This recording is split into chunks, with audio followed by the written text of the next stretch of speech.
Thank you.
सटा मसीह संकट के सम्मेलन में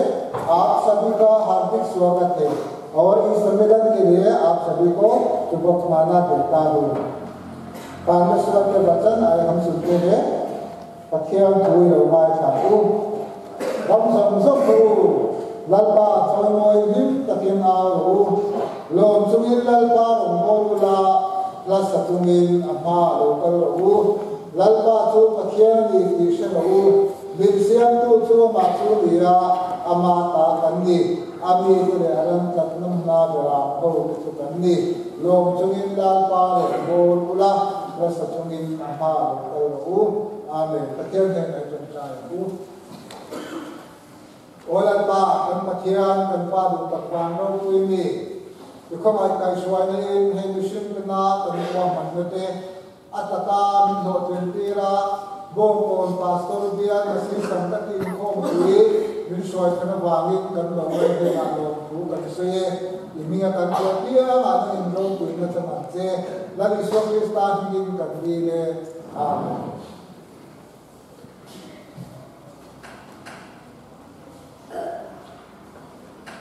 Tuan dan pihak tuan semua tuan berkenaan sama ayam हमारा साथी को बुलाएंगे।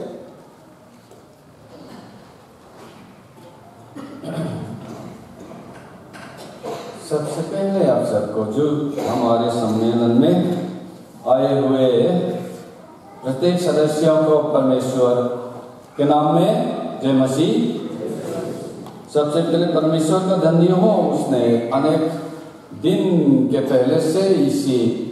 दिवस को मनाने के हेतु यानी परमेश्वर की नाम लेकर के यहाँ पर उसकी भजना करने के लिए हमें अनेक उम्मीद के साथ जो कि दिन गुजर गया था। तो आज परमेश्वर की महिमा के लिए परमेश्वर ने हम पर दया की है, इसलिए सबसे पहले परमेश्वर के नाम महिमा हो। Masaberin patian na lalong tuong sela waini azani na hai sammelan kan dia mi aneng chu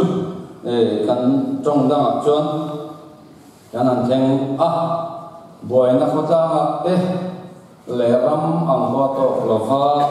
te un ma na chang kan lo thir trong trai na te ko kan lo then thin kha ara patian min mutira Arau kui kan dia lom tu patian yang akan soi mot mulani tu puan tur teh kan puan main hemi meet program si thilo enta ila kan program si kha mai pi mai te kan nei devner nuala balai lokal sensong te mit mangtura lokal sensong te ne la ngai dam ko kan dila tu pa kan soi ni sela kan bial bongkon bial hian dan le kal pun kan ne ya in khom chan run hi zam lamak dar sai ani chu rilwa lo vong tai la maro chu pathian ni Cuma heroi chu Zinda song le achan le ya in khom kan chan do nai ti khap se tai la athro में हमारे जो कि कार्य या कार्यक्रम के सीटों में जो खाता में जैसे कि हमारे या छपाए हुए को अनेक समय को गलती भूले भटके हमें गलती की है, इसको क्षमा कीजिएगा। हम आराम बख्शी जोसेफ एम रविंद्र ख्याल कभी मेंबर बनाते हैं।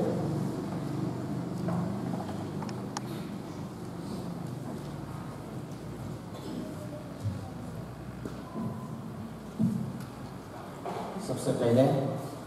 सबको जय मसीह।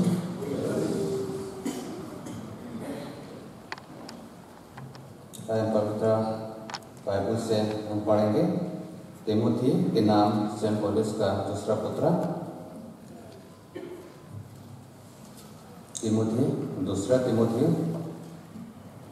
2 अध्याय 10 से तिमुथी मुंही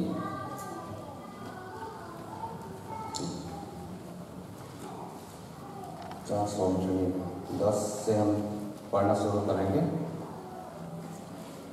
मैं चुने हुए लोगों के लिए सब कुछ साथ सकता हूँ, जिससे वे भी यीशु मसीह के द्वारा मुक्ति तथा सदा बनी रहने वाली महिमा प्राप्त करें। यह कथन विश्वसनीय है। यदि हम मसीह के साथ मर गए तो हम उनके साथ जीवन भी प्राप्त करेंगे। यदि हम द्रुत रहें तो ही उनके साथ राज्य भी करेंगे।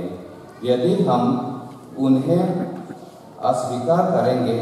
तो वह भी हमें अस्वीकार करेंगे। यदि हम विश्वास न करें तो भी वह विश्वसनीय बने रहते हैं, क्योंकि वह अपने स्वभाव के विरुद्ध नहीं जा सकते। जितने हम पवित्र बाइबल से पढ़े हुए सब हमारे लिए नया तरीका से हमें परमेश्वर आशीष प्रदान करें। आइए हम प्रार्थना करें। दयालु परमेश्वर, लाख लाख धन्यवाद देते हैं क्योंकि आपने हमारे सम्मिलन के लिए अच्छा अवसर दिया। धन्यवाद देते हैं क्योंकि इतने विश्वासीय और अनविश्वासीय लोग यहाँ पर तूने इकट्ठा किया। आज रात जो हम प्रोग्राम रखा हुआ है, उस प्रोग्राम में तू ही रहना। तेरे इच्छा द्वारा हम मना जा सकने के लिए तू ही हमें आशीष करना, और जो कुछ हम सीखने जा रहे हैं वो भी दिल से हम सीख के अपना जीवन को हम भरपूर कर सकें। हमारा सेवकाई तेरे हाथ में सौंपते हुए इस छोटी सी विनती प्रार्थना प्रभु यीशु मसीह के नाम से मांगते हैं।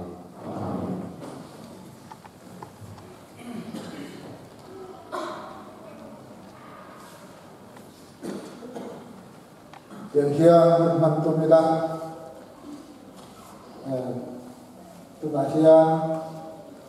kan sutigi takan number sempurna pasarina itu melesan dia kita dan sarang kami kan sakrohian orang mai lebih dikuat kenai orang mama atau satu pertanyaan berbuat macam kami akan mungkin kalau kami dah weekend atau ni kenai sama sebenarnya.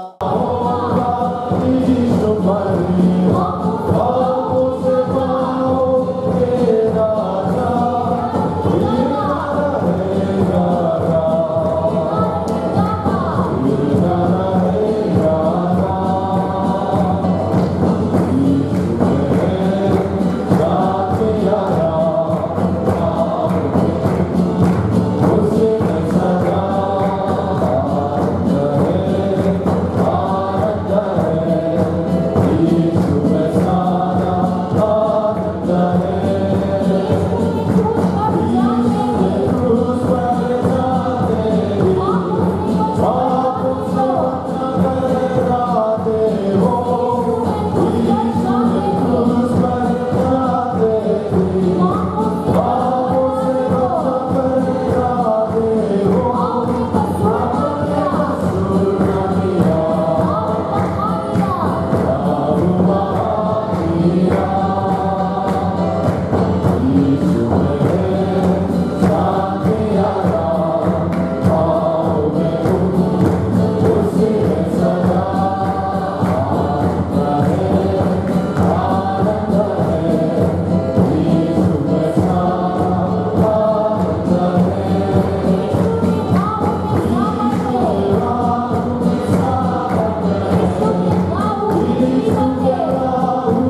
tuna chuan report kangai thanga photo visit masi sangkati report kangai thanga ni hana hon zo hian ko kangai la ri bo ko masi sangkati kha kangai tha sada age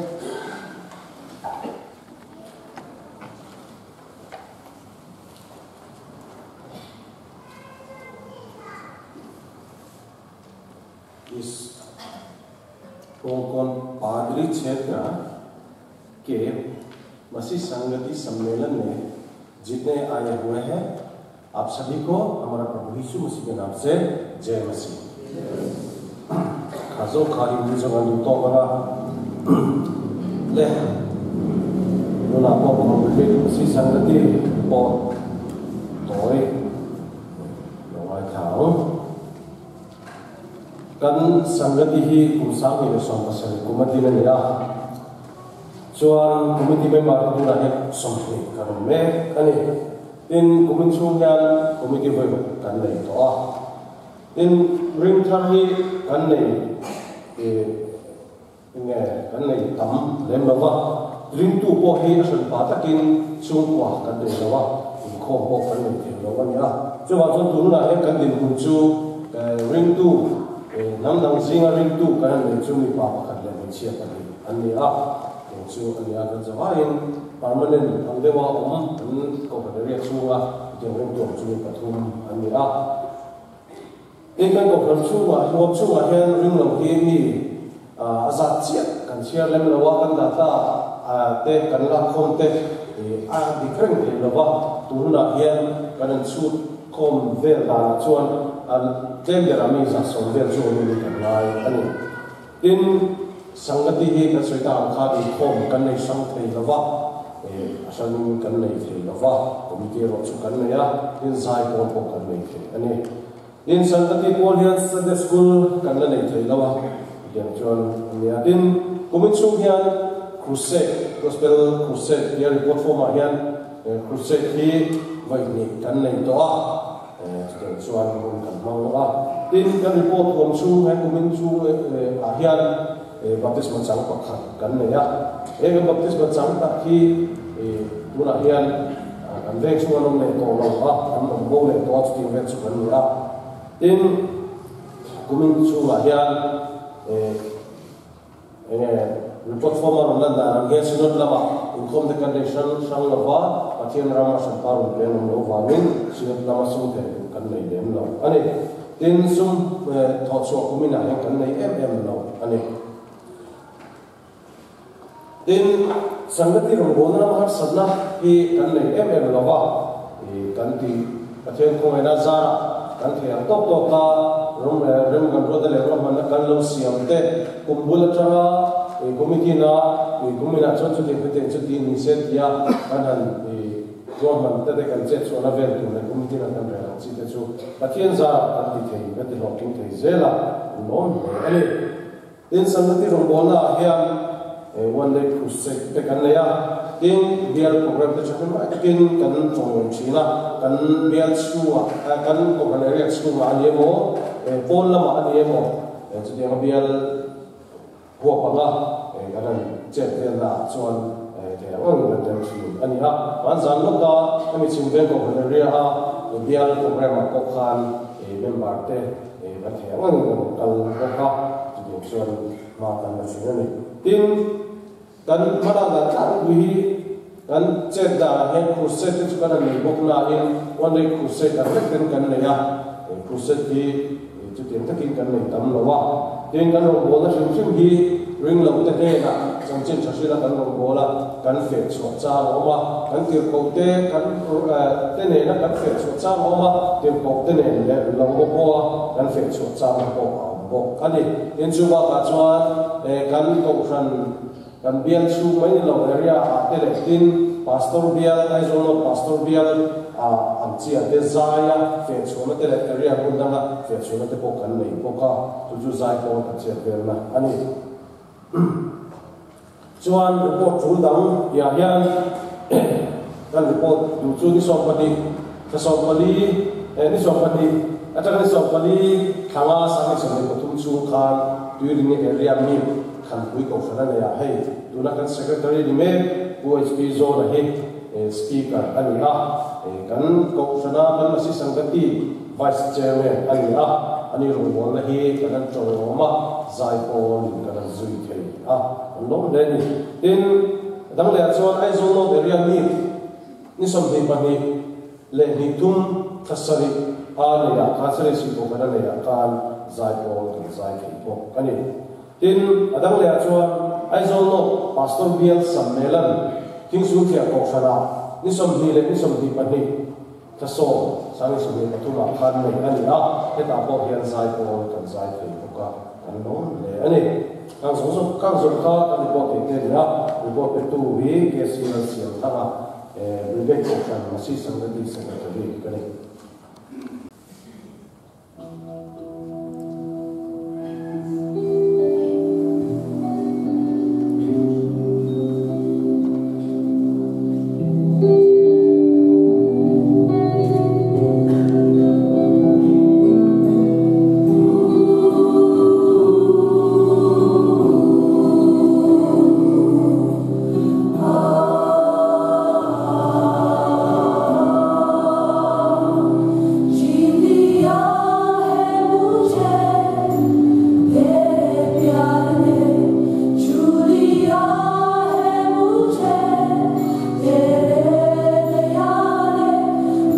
Yeah.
ngai sa de nga anni na pe zo hian to na ngai do in bong ko ti ken ma se sang ka ti te an wa sa na na ma ka te sa na ge sa tu le sa tu ko sa ni si ko de wa ta bong ko so lo ko si ten ko lo wa ta sang ke din ko me ko sang ni som ni pa an ya ko me tu ba ni ni su ba som ni pa me ba som ni pa tan ni la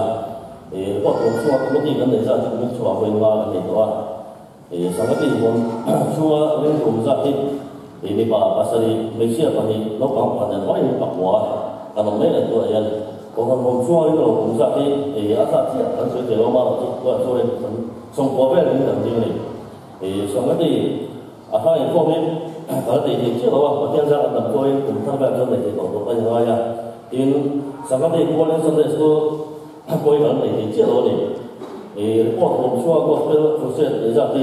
thì voi thật cái này có này thì có một số thì một cái mà chẳng hay bên số mà pas này cái này đó thì họ thật là để mà thế là xin cô là sum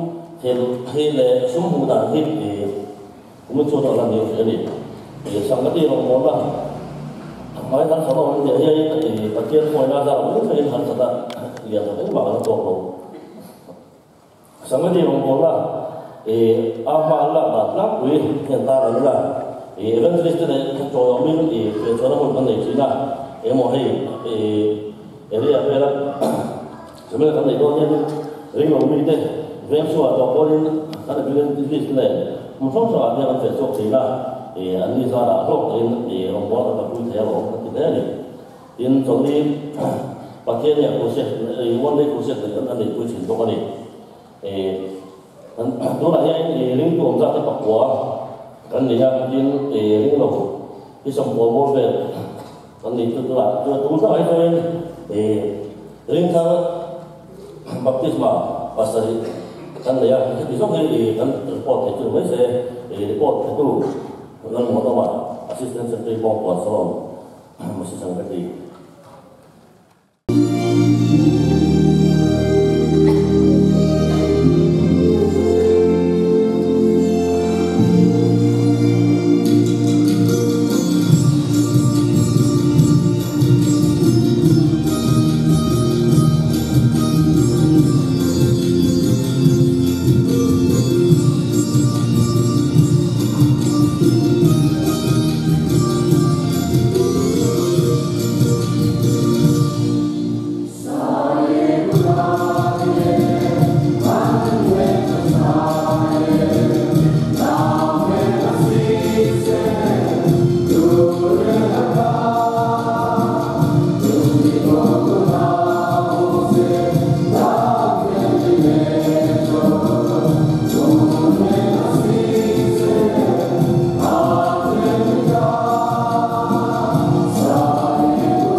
से संगति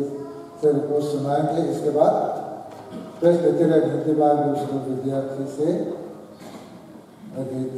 सुनाएंगे। वो सुनते हैं।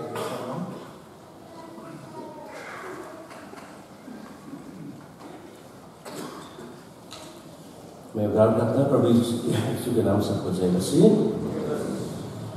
हमारा रिपोर्ट इसी प्रकार है। जो पेलिंगkan pera report thom sung ni April sang sung pathum achang November sang sung pathum sung ani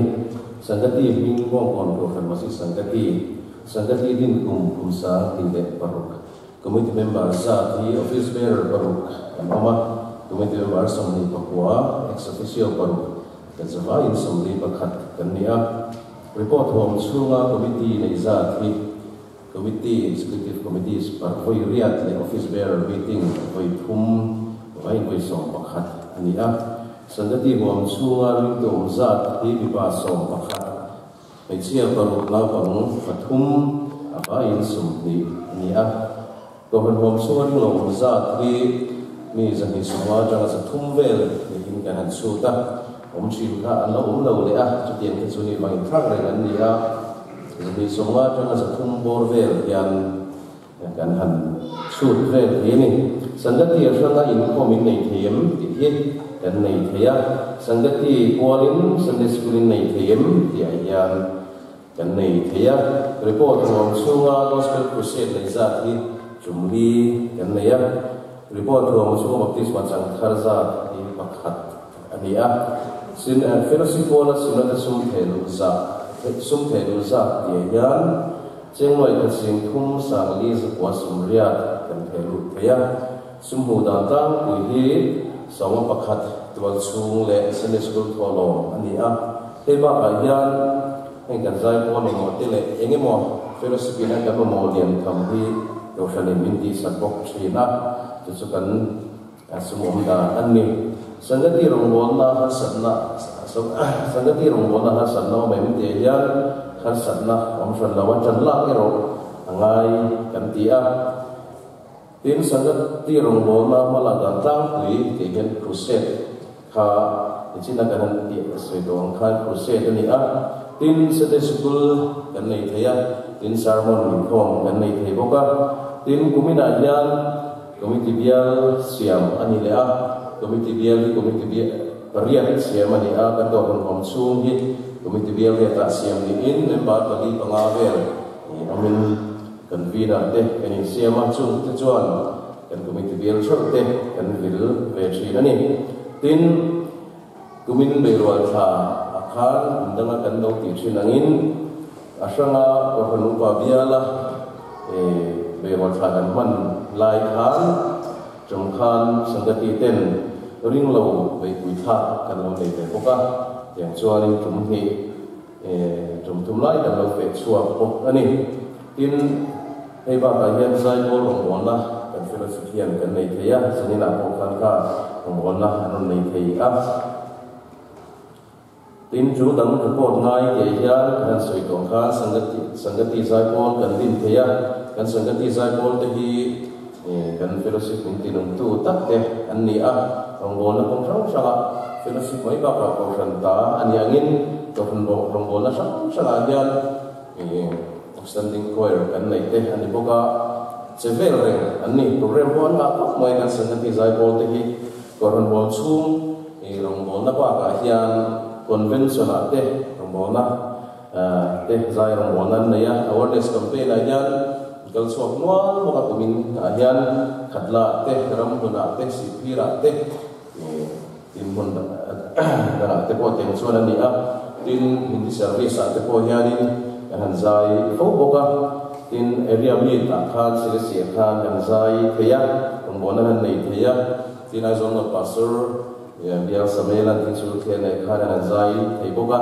tin area meet kumina khan sim lampang area meet long tayan ne akan ongol tur somna sendonga ta po chuan ongol in zai ongol ani nan bakal bok ani tin kan fellowship in khom na hi masih sanggati kendra kan han ne ya kumina hian kan fellowship in khom na hi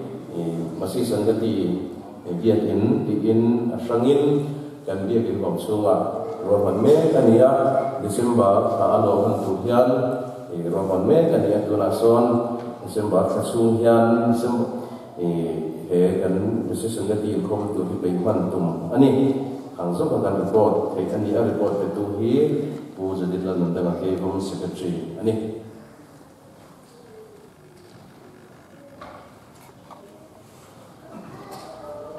hello तो भी आए हम प्रेस्बिटेरियन Hindi Bible school विद्यार्थी से स्तुति की सुनाएंगे। इसके बाद वो को शिल्पे को संजुपोत करना है सारा को निर्माण लेकिन यह जब तूने नचगिन रिपोर्ट करना है सारा को दिया।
Report home semua kami di Indonesia ini cuma ni masih sanggati huam sungarin tuam za mipa paru kamaya kausan huam sungarin lo za hi somli pasari border kamaya sanggati asal ini kom lain lain terum dia yang kan lain lewa Sunday school ini lain tipe kan lain lewa report huam sunga gospel crusade ini lain za yang Jumni kamai dia report huam sunga baptisma changhar zat hian baptisma changhar hi ni paru kanaya fellowship wala singata sun zat hian kanai lova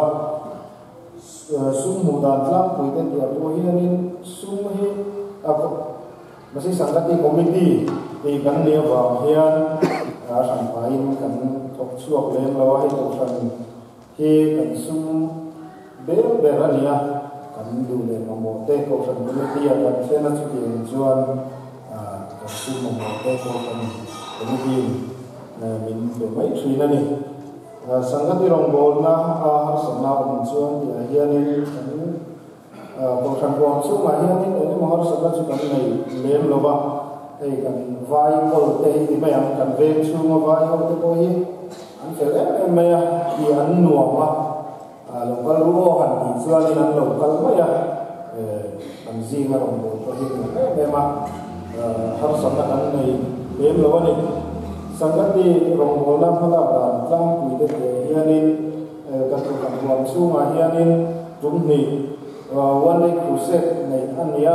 tum khat chu khamani lo ka khanin bialina pre Samelan crusade anaya khanania in one day crusade kan nei pre area Samelan khan ania July dunia kha gospel in tene rombol hovin chu da chuan baptisma chang ni padila mai he kan pastor hianin baptisma chang kira in malak na tama hianin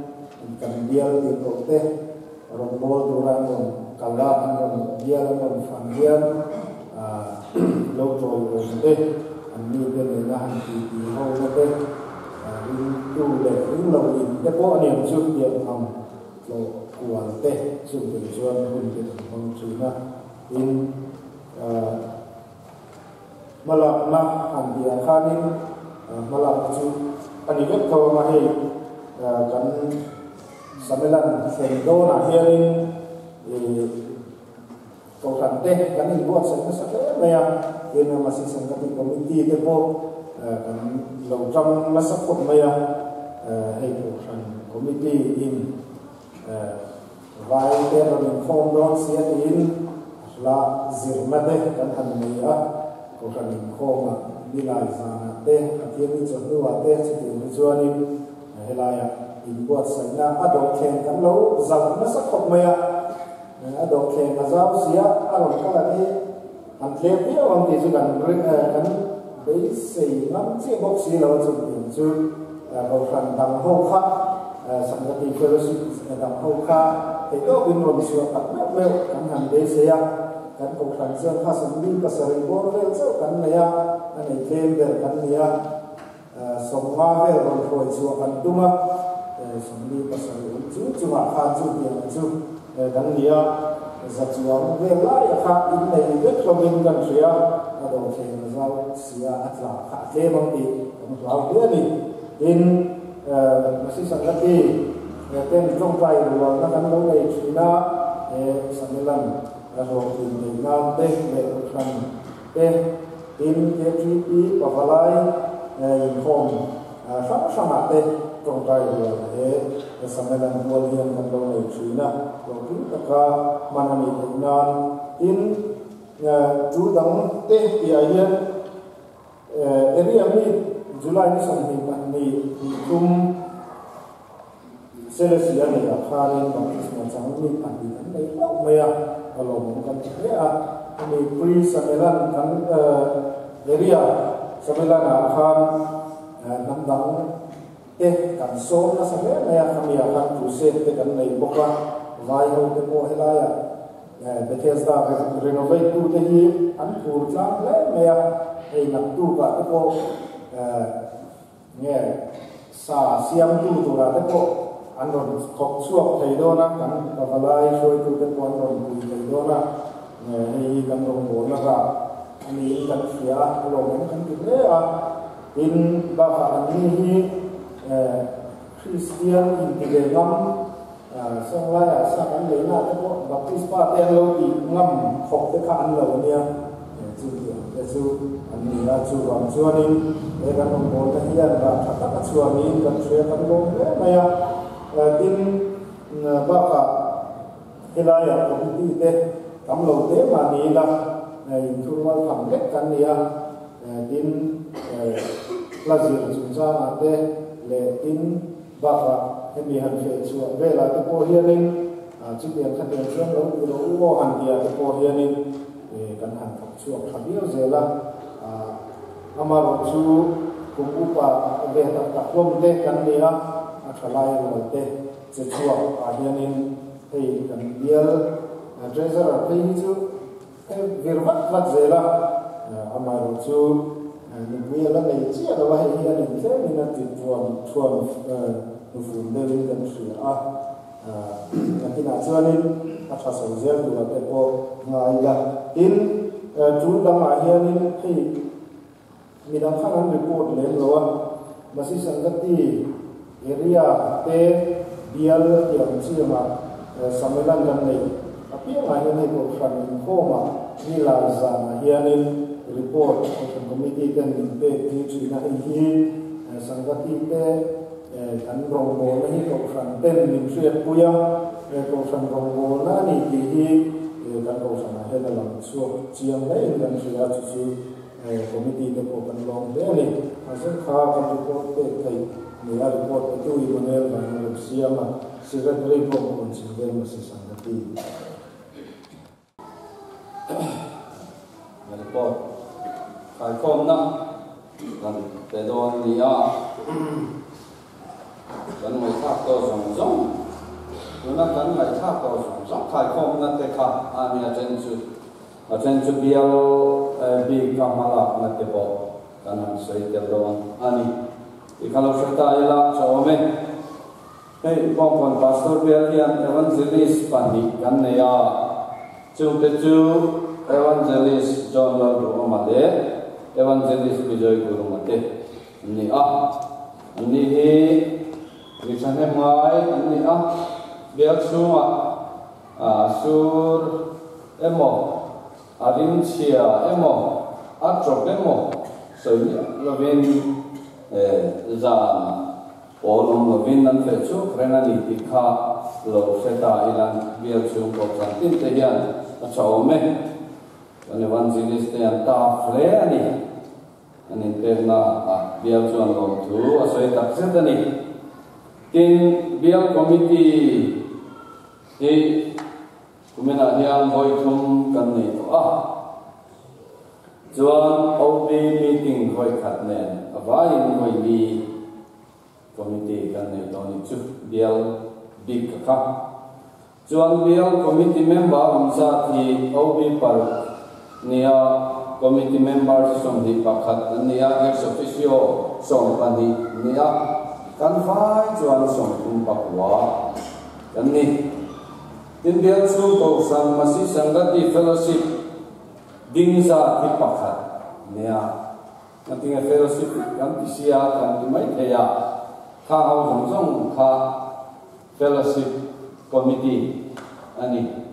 committee in kan dinga a fellowship angin kan ding lawani fellowship ding om chun chu bong bong ko sang chian la ni kan bial chu hian kan la chu mai vet mai ni ring that te ti masom tu le ti ngat tu ko in fellowship an lung ha na om do chuan ai na om lo fa kan dia king na ning khom ve hi an ni chuan thi sei nan se ani achan chu kan na lu tu ga an nal ve le ke si lo wa chapal nen de zin ke kor nen de cho kamis no lem lo kamis kor kil soi chung te po an kal na tu masih sangati asama infom na kan nei saklo chuan anio hi kan chang kan na awangin pathian biak na ayan an kal le te lo ki khasata ila mizoraman ron nomian sa pathila ron man ni la na thok tura ron man ni an chong chuan taka hoi le kan jai chu chia chu ni mai paisa chuan engkim akal ati te ki khani a chuwangin an pathian ni belina la ani chutia ang chu kan chan chin tha kan sin te an ni a ko san tin hian an nu ma na tur le pathian kan sandam tu hi min ron trom pui ve te na tu in an ron in khom ve na lali suan ron joy ve na tu rin joy moi ve na tu rin an minga an ron in khom ve na hi kan siam ma chuan ring tha hi an pung tak thei lo baptisma chang an nei dua chin mai la ko ya men in khom na tu ran nei lo ba an tin chia le chi ani chuwang chuan fellowship din hi kan bial ko san din te hian number 1 malak na ma chopa kan nei hi awa cha em ti kha kan comment zui ni sela tin bial chu ko san sanati committee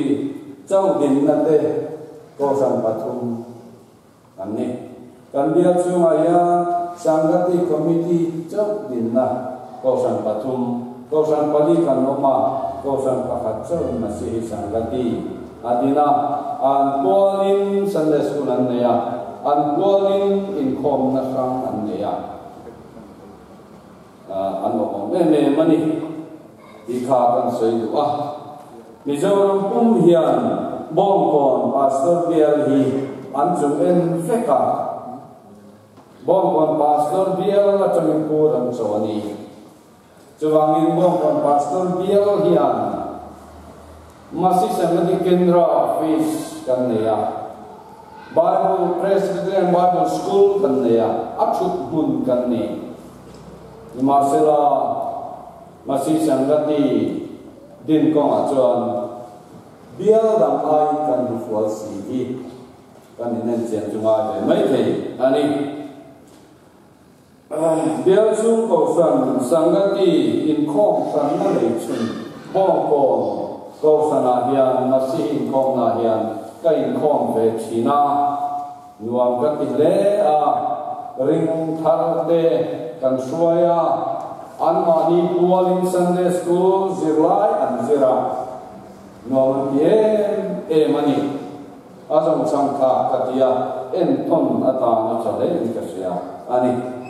bial chu fellowship Sunday school asamane ke ko pakhat an ni tiang yang luang kosan yang ai so ko pui chu ma be chuan bong kon tu ka min chu en tu ri bial dang anam chuan la bong kon pastor bial ki to chuan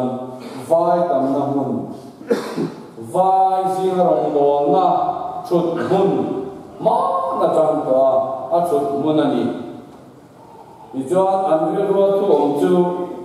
bong kon pastor bial chung ko san tina fellowship chang rung ta om tura mi min ngai chin ani kakal vel na so na ka dong fo mai ani chan kan la patu le ome bial chu aring tharam zati somdum pariat ani bial chu aring lo zati me jali songwa pasari ani bial chunga fellowship atanga sinota sum teluza fellowship pakhat da chang cho binania chen noi khat sing tum sangli za ko somria ani bong kon ko san masi sangati atanga lu tani hei bial ho gospel crusade lezati bong kon in foi ni bong kon chimpe in foi ni bong kon tiget in foi ni bong kon salom in foi khat bial ho in foi khat vai voice song to set kan ne ni bial ko pangin tila bial sunga fellowship malam nata kuite hi bial evangelist te toyo ma fe chua pa ti kan nei vak lova chu po chu kan that se ko maya ko frantina fellowship te hian kan evangelist te zana fe chua ki azui te tam ter polin pathum te pali te in kan zui chin to kan lai pe kan chu pakhat sai na zui chin ani chu po ke bai le ha la nia chan nan na chin khop maya an kan evangelist te an fa tak zetani chuwangin ho bong kon pastor bial suma ko santina fellowship te hian chanila mumia anni ba khip tu nge mo chan chin chasim tu kan nei chuan mizoram bon thara bo chau vei lovin mizoram chu kan veng chunga thara bo te ko vei ta ila a chaw me mizoram bon thara bo vei nan chuan kan mit tui kan sen hre lova mizoram chunga thara bo te vei nan hian kan tha le zung sen ve a ti te kha kan comment del du ani tin ring thar te so he na ta na bial mala na ta pui chu an in khom ve te na tu ra so chin de ani a ma se ko san patum te chuan in khom ma som mial mai la ki ta bong ko na ko bong ko san fellowship in khom na bo kan suai lo chuan an puala in khom na kan nei silo wangen motor te haya in bong ko na kan suai chin ani chuwangin kan ko san wam chu maring thar kan nei chun te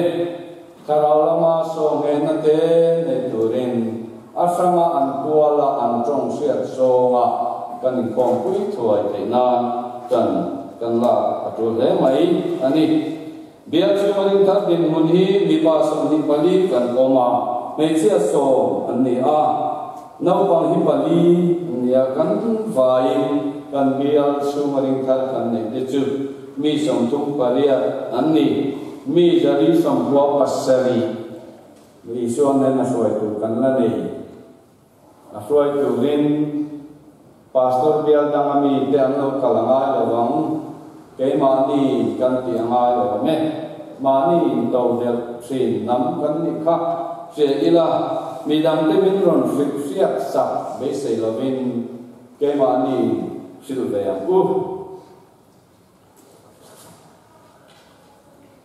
biar masih sangati tin kum hi ni song par khanga sa ni song pali khan a hi record bu acamala ani biar sum nata kuita chu pastor bial ya pastor bial acama budget siang sakkan ni a pastor bial yang sani komiti te khomai na sara sing ni le sang sari kung kata budget ni siang saka ko san pali a masih sangat kita cefer na tu ani a kan mang so dai to chele don tai la asan padi le aya kan ai ra fu mang ko maya durtang akong lai kan durtang ko san malkian ko san mal masih sangat di kum khat cefer na turin nuai khat anda sina Cucu kan mang sống nệ thế thì là gì? Cái này biar kohian kan biar suai tu se deng deng sela, kum thar la macam cuan biar budget masih hice biar natur hi, sing ni le sang seri mai di to lovin anwai anhol thab sau về thầy to sẽ là chu along le tu rak ngai ta ila acha ange kan biar dia pangsang takin kan mamopian kan dia sri na te kin kanum sri biar so itu cuma kan lo takset ani biar masih sanggati te rombol nama thir kan nei ve a biar hiam chu te chu pakana street preaching ringlo mi te jinga street preaching kan dia kolaya kalvel ringlo mi te siatura thusil chanchin chapuan na song bongkon dia bin nuai zol ateson nei ya katian au teka kan dulu in kan hirme kani din ring thar ho kuala Advent Christmas nei sakte give exchange han nei kuide limong taka turom taka anron kal fowa kan zinga che anzong chang theina na limong taka program siam te kan bill committee chuan mathira ani ne ka en zong zong in turin ke mani thu in emba kan ti thelo wangin bill standing committee athen turin mala megani jodang te masih sanggati rombol na konga yan bial su ko santina awareness campaign nei ta ila ko santin in khom tam ber lai bial standing committee a di lila bial su masih sanggati rombol na yan ma aloson theinan bial sunga ko santina kanin khom tam ber lai vekha ko bial standing committee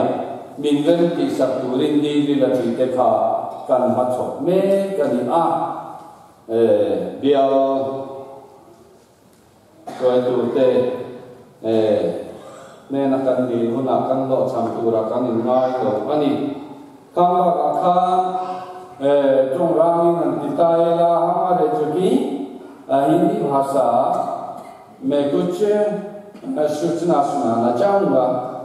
कि हमारे जो यह सम्मेलन में आए हुए सभी जबकि यह उपासनालय के भीतर में हम घुस जाते हैं बैठ जाते हैं तो हमारे पॉकेट में जो कि मोबाइल रखा है उसको स्विच ऑफ यानी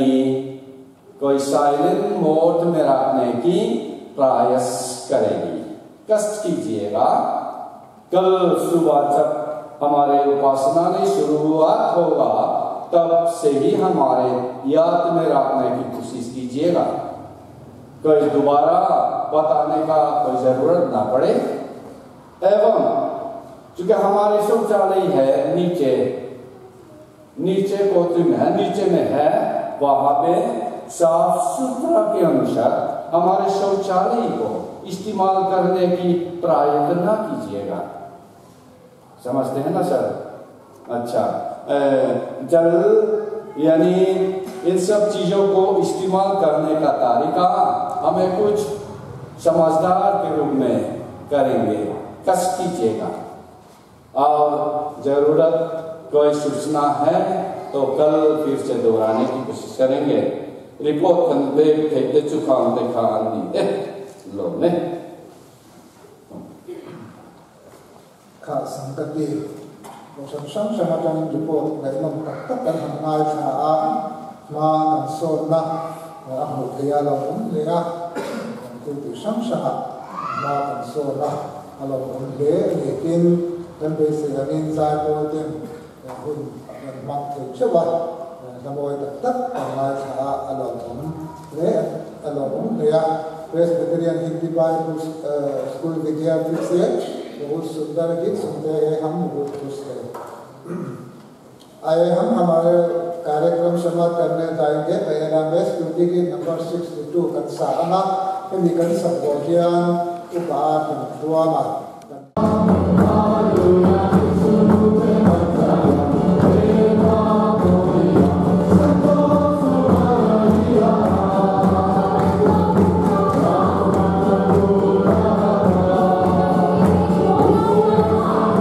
Oh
to Krista and so to the Saktusana.